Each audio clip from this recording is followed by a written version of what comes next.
वाणी के सभी श्रोताओं को नमस्कार, जय जोहार। माननीय मुख्यमंत्री जी, इसी सप्ताह आपकी सरकार छत्तीसगढ़ में 3 वर्ष का कार्यकाल पूर्ण करेगी। इस अवसर पर आपको बहुत बधाइयां और शुभकामनाएं। इन 3 वर्षों में आपकी सरकार ने छत्तीसगढ़ राज्य को अपनी वास्तविक छत्तीसगढ़िया पहचान दिलाते हुए विकास और न्याय के नए प्रतिमान स्थापित किए हैं। यही वजह है कि आज लोकवाणी की 24वीं कड़ी के प्रसारण का विषय है नवा छत्तीसगढ़ और न्याय के 3 वर्ष। इस अवसर पर हम अपने श्रोताओं की ओर से, प्रदेश की 2 करोड़ 80 लाख जनता की ओर से माननीय मुख्यमंत्री श्री भूपेश बघेल जी का हार्दिक अभिनंदन करते हैं। माननीय मुख्यमंत्री जी, जम्मो मन को तिले आप मन ल जय जोहार। जम्मो सियान मन, दाई दीदी मन, संगवारी मन, नूनी बाबू मन और मोला अब्बड़ माया के संग कका कहिया मोर जम्मो भतीजा भतीजी मन ल जय जोहार, नमस्कार, जय सिया राम। हमार सरकार के 3 बछर मुख्यमंत्री के रूप में मोर 3 बछर पूरा होए के बेरा में आप मन ह मोर अभिनंदन करे हो, ओकर बर आप मन ला अब्बड़ अकन धन्यवाद। सही कहूँ तो ये मौका आप सब मन के अभिनंदन करे के है। हमन सार्वजनिक जीवन के कार्यकर्ता हरन, आप मन के सहयोग और माया मिलथे तबे हमार नेतृत्व क्षमता बाढ़थे। मोर सौभाग्य है कि आप मन के सुघर सोच और समर्थन ले मुख्यमंत्री के रूप में मोला सफलता मिले हैं। आप मन ले निवेदन है कि मोर बर, हमार सरकार बर अपन दया माया और सहयोग बनाए रखो।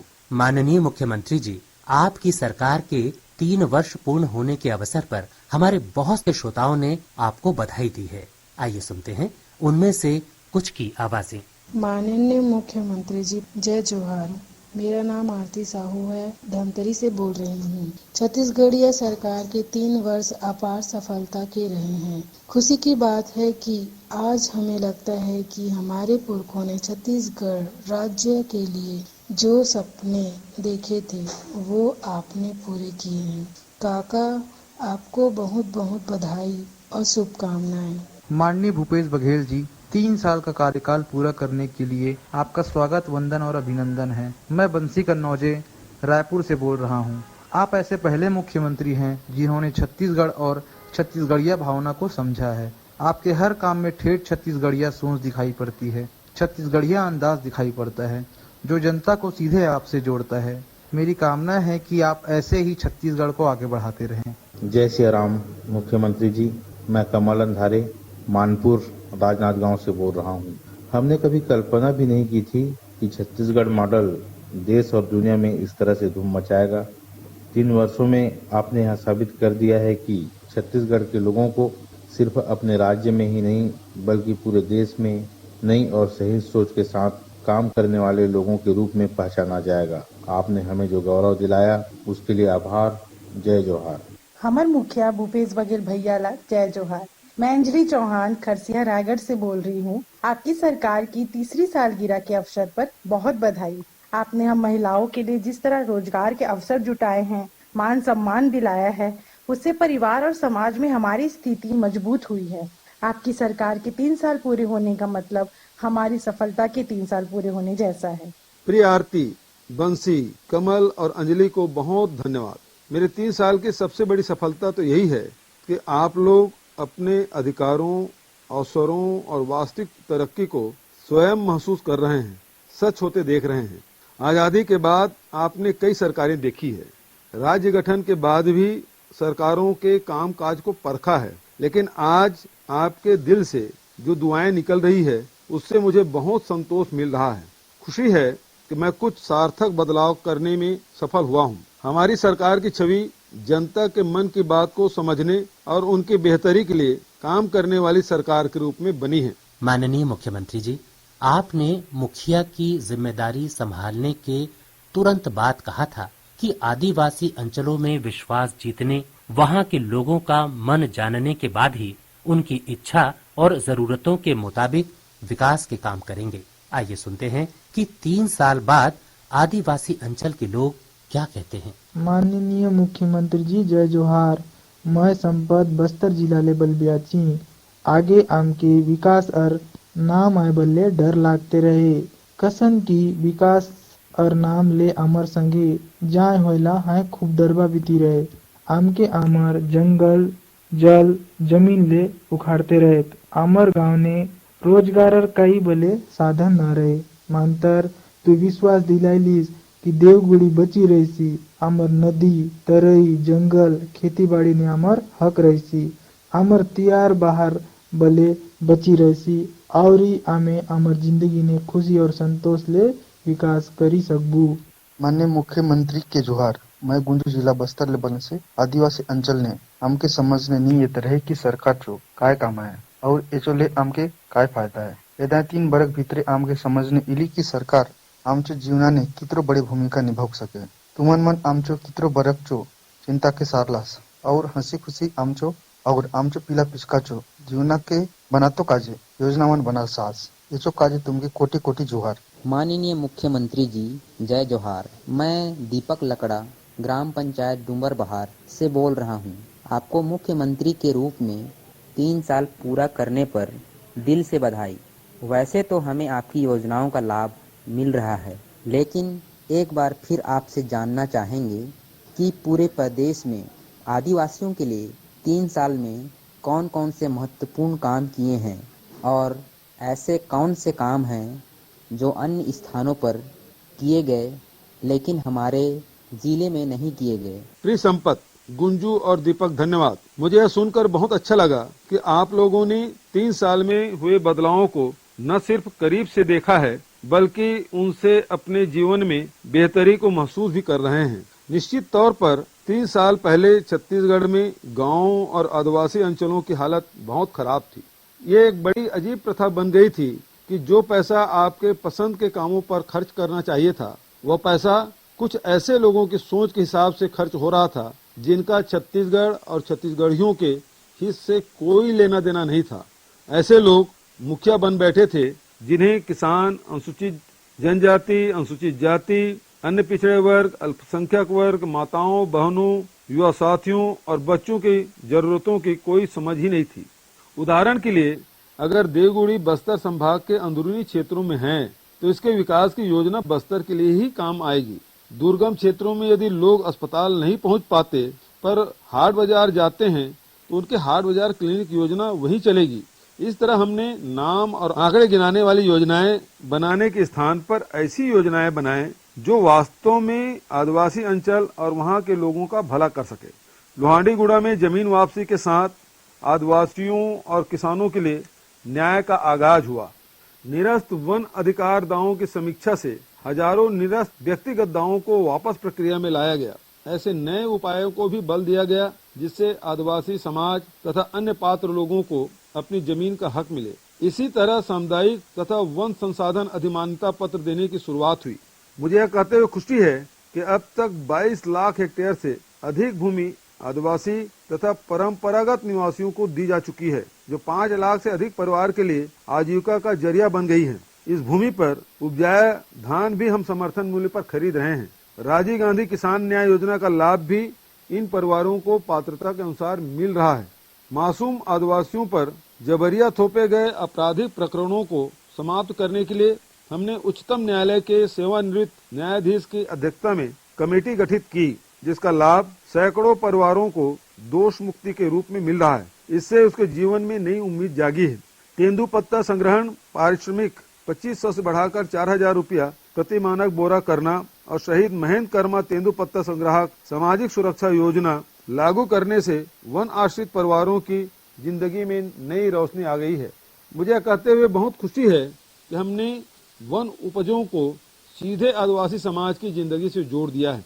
3 साल पहले सिर्फ 7 वनोपज की खरीदी समर्थन मूल्य पर की जा रही थी, लेकिन हमने 52 वनोपजों को समर्थन मूल्य पर खरीदने की व्यवस्था की।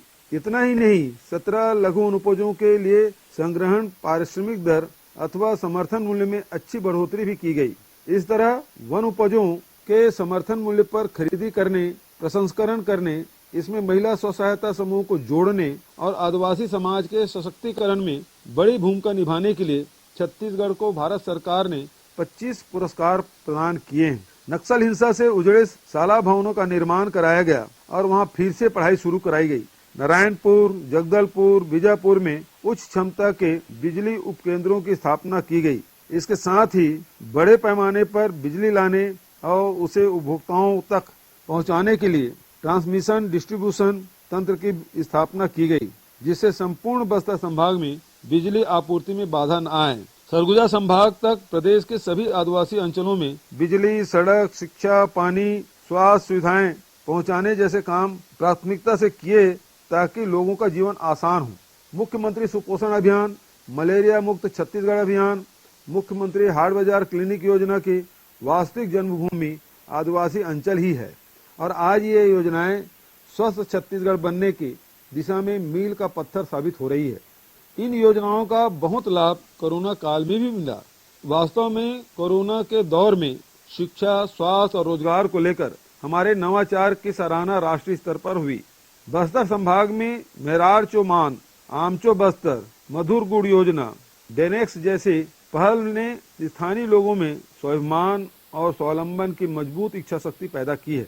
हमने स्थानीयता के सम्मान को स्थानीय नेतृत्व से भी जोड़ा है। यही वजह रही कि बस्तर हो, सरगुजा हो या मध्य क्षेत्र आदिवासी विकास प्राधिकरण हो, मैंने इन सबका पुनर्गठन किया और इसके अध्यक्ष पद से मुख्यमंत्री को ही हटा दिया, जिसके कारण स्थानीय विधायकों और जनप्रतिनिधियों को अध्यक्ष तथा उपाध्यक्ष बनाया गया।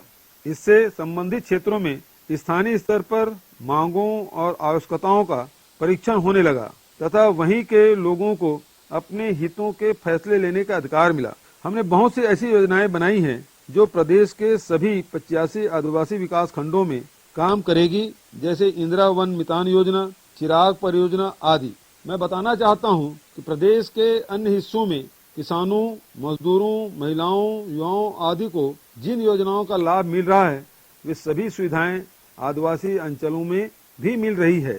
इसके अलावा विशेष योजनाओं का लाभ भी आदिवासी अंचल में मिल रहा है। माननीय मुख्यमंत्री जी, हम बहुत विनम्रता पूर्वक आपसे ये कहना चाहते हैं कि आपके और किसानों के बीच दुनिया की कोई ताकत नहीं आ सकती। इसलिए इन 3 सालों पर किसान भाई क्या कहते हैं ये आप स्वयं सुनिए और निवेदन है कि इनके सवालों का जवाब भी दीजिएगा। भूपेश भैयाला जय जोहार। मैं गोपाल जिला जांजगीर चांपा से बोल रहा हूँ। 3 साल पहले हम सोच भी नहीं सकते थे कि हमें धान का दाम 2500 रुपये प्रति क्विंटल मिल सकता है, लेकिन आपने मुख्यमंत्री बनते ही 2500 रुपये प्रति क्विंटल के हिसाब से भुगतान कराया। हमने पढ़ा और सुना कि घोषित समर्थन मूल्य से ज्यादा दर देने को लेकर आपकी सरकार को कटघरे में खड़ा कर दिया गया। तब हमें लगा था कि अब शायद यह दाम मिलना मुश्किल हो, लेकिन वह भूपेश भैया खूब लड़ते रहे पर किसानों के हितों में आज न आने दी। सारी कुशंका को किनारे करते हुए आप हर साल अपना वादा पूरा कर रहे हैं। क्या यह सिलसिला आप आगे भी जारी रख पाएंगे? मुख्यमंत्री महोदय जय जोहार। नमस्कार, मैं नरेंद्र श्रीवास, ग्राम पतोरा, तहसील पाटन, जिला दुर्ग से बोल रहा हूँ। आपने किसानों का अल्पकालीन कृषि ऋण माफ़ कर दिया है, सिंचाई कर माफ़ कर दिया, लंबे सिंचाई पंप कनेक्शन दिला दिए। पहले धान 2500 रुपये में खरीदा और अब राजीव गांधी किसान न्याय योजना में दर्जनों फसलों को जोड़ दिया है। सच कहूँ तो छत्तीसगढ़ का किसान बहुत खुश है, पर कभी कभी डर लगता है कि आप जो नई नई योजनाएं घोषित करते जा रहे हैं उन्हें कैसे पूरा करेंगे। आप मुख्यमंत्री के रूप में किसानों के संरक्षक बने। 5-10 वर्षों में ही छत्तीसगढ़ का किसान प्रदेश की बड़ी आर्थिक ताकत बन जाएगा और जितना सरकार आज मदद कर रही है वह सब प्रदेश की अर्थव्यवस्था मजबूत करने में काम आएगा। गोपाल और नरेंद्र जी, जय जोहार। आपने बढ़िया सवाल किया, धन्यवाद। मुझे खुशी हुई कि छत्तीसगढ़ के किसान भाई उन परिस्थितियों को समझ रहे हैं जिसमें हमें काम करना पड़ रहा है और आप लोगों को इस बात का पूरा भरोसा हुआ है हम किसानों से संबंधित जो काम कर रहे हैं उसकी दिशा सही है। साथियों, आपने मेरे लिए जितना अच्छी बातें कही है उसके लिए आभार प्रकट करते हुए मैं यह जरूर कहना चाहूँगा कि किसान मेरी जान है, मेरे प्राण है और किसानी मेरी धड़कन है। जिन दिनों मैं किसानी नहीं करूँगा या किसानी की बेहतर के लिए नहीं सोचूंगा, समझ लीजिए कि उसी क्षण वह व्यक्ति नहीं रहूंगा जिसको आप लोग प्यार करते हैं। मैं बचपन से जवान होते तक खेतों में काम किया है, इसलिए मुझे खेती किसानी की पूरी जानकारी है। हर फसल किसान के लिए एक सीढ़ी होती है। अगर एक सीढ़ी टूट जाए यानी एक फसल में उसे नुकसान हो जाए तो किसान के लिए आगे बढ़ना बहुत कठिन काम हो जाता है। निश्चित तौर पर इनपुट और आउटपुट की बाजार व्यवस्था से ही जुड़ी हुई बात है। इनपुट कास्ट कम होना और आउटपुट का दाम अच्छा मिलना ही खेती को लाभदायक बना सकता है। इसलिए हमने सबसे पहले किसानों का जो कर्ज का बोझ था, डिफाल्टरी का कलंक था, बकायेदारी की जो बाधा थी, उसे कर्ज माफी से ठीक किया। सिंचाई पंप कनेक्शन लगाने का काम सुगम किया। सिंचाई के लिए निःशुल्क या रियायती दर पर बिजली प्रदाय का इंतजाम किया। धान ही नहीं बल्कि सारी खरीफ फसलों, उद्यान की फसलों, मिलेट्स यानी लघु धान्य फसलों को राजीव गांधी किसान न्याय योजना के तहत इनपुट सब्सिडी के दायरे में लाया। पहले साल जब हमने आपको 2500 रुपए प्रति क्विंटल की दर से धान का दाम दिया तो इसमें कुछ लोगों ने रोड़ा अटकाया और हम उस बाधा को चीर कर कैसे बाहर निकले, यह कोई छिपी हुई बात नहीं है। किसान परिवार के बच्चे बच्चे को पता है कि हमने किसानों को लाभ पहुंचाने के लिए एक भयंकर बाधा दौड़ जीती है। इन बाधाओं के आड़ में पूरे प्रदेश को चौपट करने का जो षड्यंत्र था उसका पर्दाफाश आपकी आंखों के सामने हुआ है। ये सब बातें फिलहाल तो ताजा घटनाक्रम के रूप में आप लोग जानते ही हैं, लेकिन हमने जो रास्ते निकाले हैं उसे भी इतिहास में याद किया जाएगा। कुछ भाइयों ने बताया कि उन्हें इस बात का डर है कि आगे भी ये सब सुविधाएं जारी रखी जाएगी या नहीं, तो मैं उन्हें पूरे दमखम के साथ बताना चाहता हूं कि हमारी सरकार चट्टान की तरह किसानों के साथ खड़ी रहेगी। कोई ताकत हमें अपने रास्ते से डिगा नहीं सकती। हम समर्थन मूल्य पर खरीदी भी करेंगे और इनपुट सब्सिडी भी देंगे।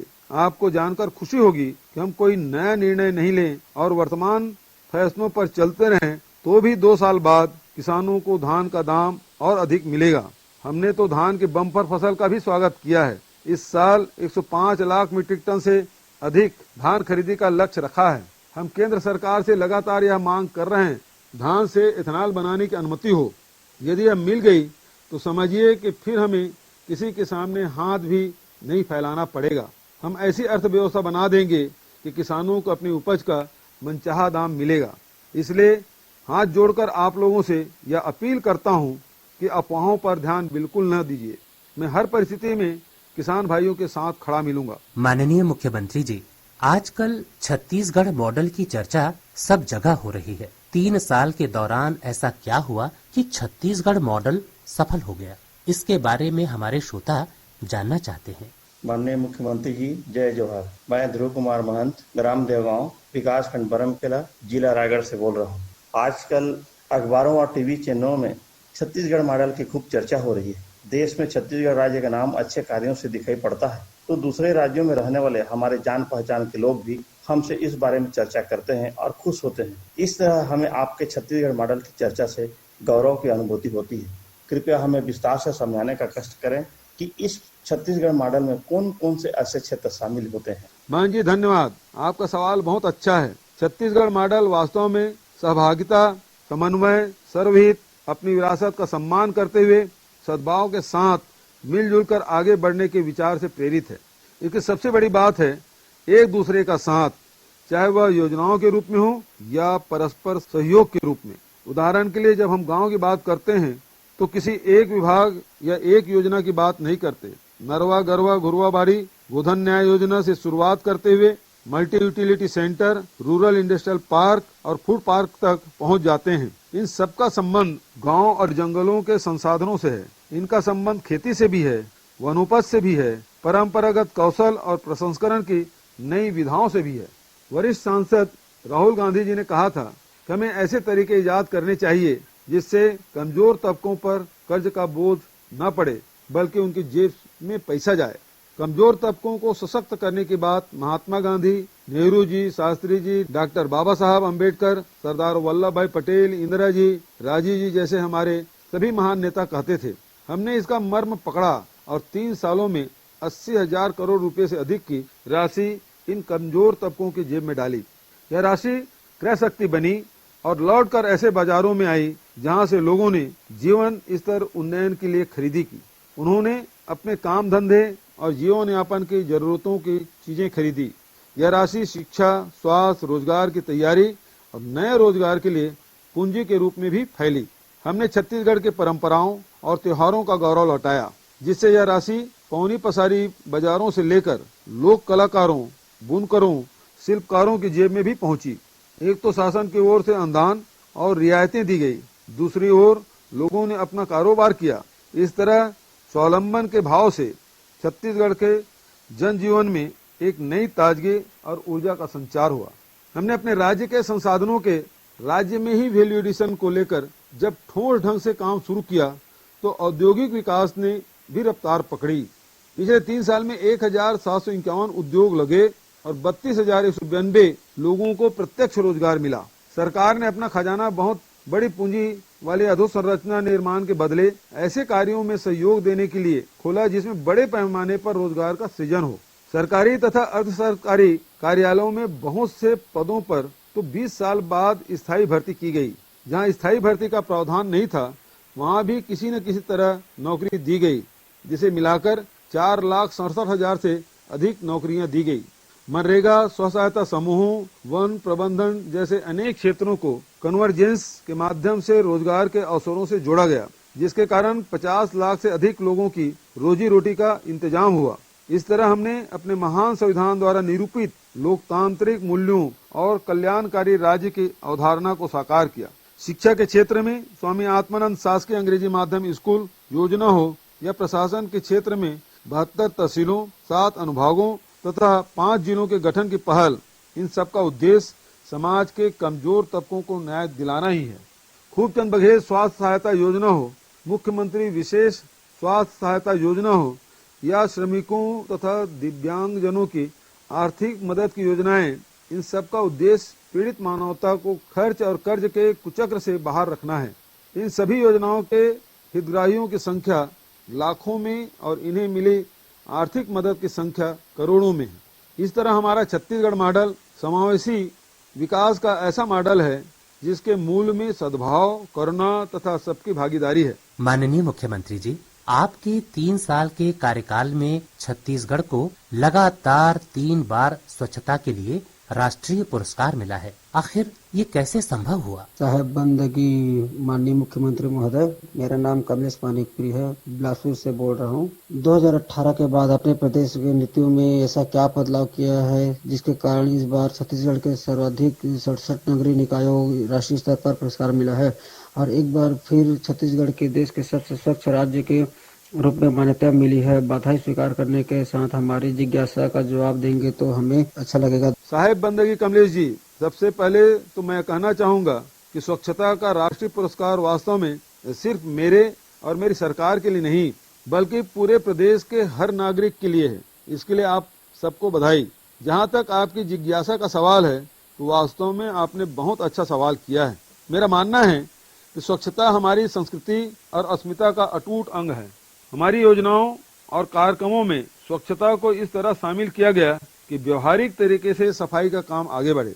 सुराजी गांव योजना, नरवा गरवा घुरवा बारी के काम में अस्वच्छ तत्वों का ट्रीटमेंट वैल्यू एडिशन की तरह हुआ है। घुरवा विकास का लाभ जैविक खाद बनाने के रूप में मिला। गोधन न्याय योजना से स्वच्छता का काम गोबर के वैल्यू एडिशन के रूप में हुआ। विभिन्न योजनाओं के कन्वर्जेंस से कई विभाग स्वच्छता के काम से जोड़े गए। स्वच्छता को हमने रोजगार से भी जोड़ दिया है। गौठान में स्व सहायता समूह की 70,000 महिलाएं अपने रोजगार के लिए जोड़ी गई, लेकिन उनका सीधा लाभ स्वच्छता में मिला। स्वच्छता दीदियों का मानदेय बढ़ाकर उनका उत्साह बढ़ाया गया। सफाई कर्मियों को सुरक्षा देकर हमने न सिर्फ सामाजिक न्याय की दिशा में कदम बढ़ाए बल्कि उनकी परंपरागत सेवाओं का सम्मान भी किया। इस तरह से हमने स्वच्छता के लिए भागीदारी, रोजगार और बुनियादी अधोसंरचना विकास के घटकों का समावेश किया। मुझे लगता है कि गोबर से लिपा पोता हुआ ग्रामीण घर किसी भी वैज्ञानिक मापदंड में सबसे ज्यादा स्वच्छ और कीटाणु रहित माना जाता है। मुझे विश्वास है कि जब हम अपने पुरखों के रास्ते पर चलते हैं और पुराने मूल्यों से छेड़खानी किए बगैर सुधार के साथ आगे बढ़ते हैं तो हम सफलता के शिखर पर पहुंच जाते हैं। माननीय मुख्यमंत्री जी, आपने 3 वर्षों में गरीबों और कमजोर तबकों के लिए कुछ ऐसे प्रयास किए हैं जिनके बारे में पहले कभी सोचा नहीं गया था। मैं चंद्रशेखर भारती, ग्राम दोंदे कला, जिला रायपुर से बोल रहा हूँ। माननीय भूपेश काका जय सतनाम। आपकी सरकार अनुसूचित जनजाति तथा अनुसूचित जाति के छात्र छात्राओं के लिए छात्रवृत्ति और बहुत सी सुविधाएं बढ़ाकर हमें प्रेरणा दी है। जाति प्रमाण पत्र देने की व्यवस्था का सरलीकरण भी किया गया है। इसके लिए मैं आपका हृदय से आभारी हूँ। जय सतनाम चंद्रशेखर जी। नहीं बेटा, आपको आभार मानने की जरूरत नहीं है, यह तो हमारा कर्तव्य है जो हम कर रहे हैं। 6 दिसंबर को हमने बाबा साहब डॉक्टर भीमराव अंबेडकर का महापरिनिर्वाण दिवस मनाया। 10 दिसंबर को अमर शहीद वीर नारायण सिंह जी का बलिदान दिवस था और 18 दिसंबर को गुरु बाबा घासीदास जी की जयंती है। मैं इन तीनों विभूतियों को सादर नमन करता हूँ। मैं बताना चाहता हूँ कि वीर नारायण सिंह जी ने गरीब व अकाल पीड़ित जनता को अनाज बांटा था और इसके लिए अंग्रेजों ने उन्हें मृत्यु दंड दिया था। शहीद वीर नारायण सिंह जी ने हमें अन्याय के खिलाफ लड़ना सिखाया था। वे हमारी सार्वभौम पीडीएस योजना के प्रेरणा स्रोत हैं, जिसमें हमने 35 किलो चावल प्रदाय से लेकर कई वायदे पूरे किए हैं। इसी तरह गुरु बाबा घासीदास के अमर वचनों में मनखे मनखे एक समान और विशेषकर नारी के सम्मान का समावेश है। हमने मातृशक्ति को अधिकारों से नवाजा है ताकि उनका स्वावलंबन उनके सम्मान का आधार बने। हमारी कोशिश यही है कि हमारी हर योजना नारी सशक्तिकरण के लिए हो, जैसे महिला स्व सहायता समूहों पर बरसों से बकाया ऋण की राशि माफ करना और उन्हें अधिक ऋण देने की व्यवस्था करना, आंगनबाड़ी कार्यकर्ताओं और स्वच्छता दीदियों का मानदेय बढ़ाना, दाई दीदी क्लिनिक योजना हो या कुपोषण मुक्ति अभियान, हाफ बिजली बिल, छोटे भूखंड की खरीद बिक्री, जमीन की गाइडलाइन दरों में 30% की कमी, गरीबों को निःशुल्क बिजली आपूर्ति, राजी आश्रय योजना जैसी हमारी योजनाएं वास्तव में गरीबी दूर करने से लेकर नारी सशक्तिकरण तक कई उद्देश्यों को पूरा करती है। मुझे खुशी है कि विगत 3 वर्षों में हमने कमजोर तबकों को बराबरी के अवसर देकर गुरु बाबा घासीदास के मनखे मनखे एक समान के संदेश को अंगीकार किया और उसके बताए रास्ते पर चलने में सफल रहे। आप सभी को क्रिसमस और नव वर्ष 2022 की अग्रिम शुभकामनाएं।